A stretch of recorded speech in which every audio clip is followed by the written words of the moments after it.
नमस्कार, आप देख रहे हैं पंजाब केसरी। मैं हूं आपके साथ प्राची। संसद में राष्ट्रपति के अभिभाषण पर धन्यवाद प्रस्ताव को संबोधित करते हुए प्रधानमंत्री नरेंद्र मोदी ने कई सारी बातें कही। उन्होंने कहा कि देश में एक ऐसे मंदिर का निर्माण हुआ है। हमारी सरकार का तीसरा कार्यकाल भी बहुत दूर नहीं है। लगभग 100 से 125 दिन बाकी हैं। पूरा देश कह रहा है कि अब की बार मोदी सरकार। इसी के साथ उन्होंने आंकड़े भी बता डाले। आइए आप खुद सुनिए प्रधानमंत्री मोदी क्या कुछ बता रहे हैं। हम सबका ध्यान केंद्रित किया है और उनका सही आकलन है कि देश के 4 स्तंभ जितने ज्यादा मजबूत होंगे, जितने ज्यादा विकसित होंगे, जितने ज्यादा समृद्ध होंगे, हमारा देश उतना ही समृद्ध होगा, उतना ही तेजी से समृद्ध होगा। और उन्होंने इन 4 स्तंभों का उल्लेख करते हुए देश की नारी शक्ति, देश की युवा शक्ति,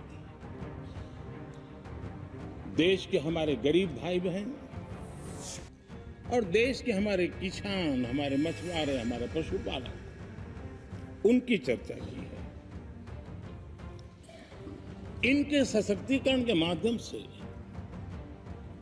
राष्ट्र के विकसित भारत के लक्ष्य को प्राप्त करने की जो राह है, उसका स्पष्ट दिशा निर्देश आदरणीय राष्ट्रपति जी ने कहा है। अच्छा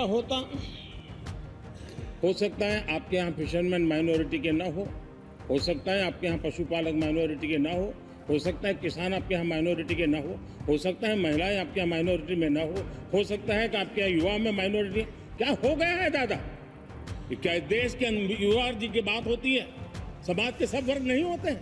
क्या देश की नारी की बात होती है? देश की सभी नारी नहीं होती है? कब तक टुकड़ों में सोचते रहोगे? कब तक समाज को बांटते रहोगे? सब सीमा करो। बहुत तोड़ा देश को। आगे नरेंद्र मोदी ने कहा कि राष्ट्रपति का भाषण 4 स्तंभों पर केंद्रित था, जो हमारे देश को मजबूत बनाएगा, जिनमें नारी शक्ति, युवा, गरीब और देश के किसान शामिल हैं। आइए आप खुद सुनिए प्रधानमंत्री आगे क्या कुछ बता रहे हैं। देश पहली बार देख रहा है। आदरणीय अध्यक्ष जी, भगवान राम, आदरणीय अध्यक्ष जी, भगवान राम न सिर्फ अपने घर लौटे, बल्कि एक ऐसे मंदिर का निर्माण हुआ जो भारत की महान सांस्कृतिक परंपरा को नई ऊर्जा देता रहेगा। और आदरणीय अध्यक्ष जी, अब हमारी सरकार का तीसरा कार्यकाल भी बहुत दूर नहीं है। ज्यादा से ज्यादा 100-125 दिन बाकी है। और अब की बार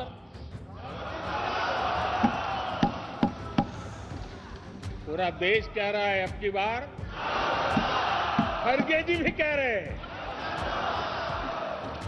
लेकिन अध्यक्ष जी, मैं आमतौर पर ये आंकड़े के चक्कर में नहीं पड़ा, लेकिन मैं देख रहा हूं देश का मिजाज एनडीए को तो 400 पार कर पाई के रहेगा, लेकिन भारतीय जनता पार्टी को 370 सीट अवश्य देगा।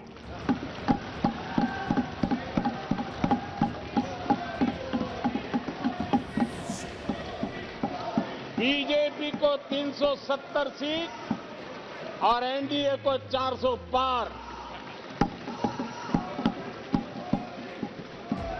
सुना आपने, प्रधानमंत्री इन स्तंभों को सशक्त बनाकर विकसित भारत के लक्ष्य को प्राप्त करने के स्पष्ट मार्गों के बारे में बात कर रहे हैं, भले ही वे अल्पसंख्यक समूह से संबंधित हो या नहीं।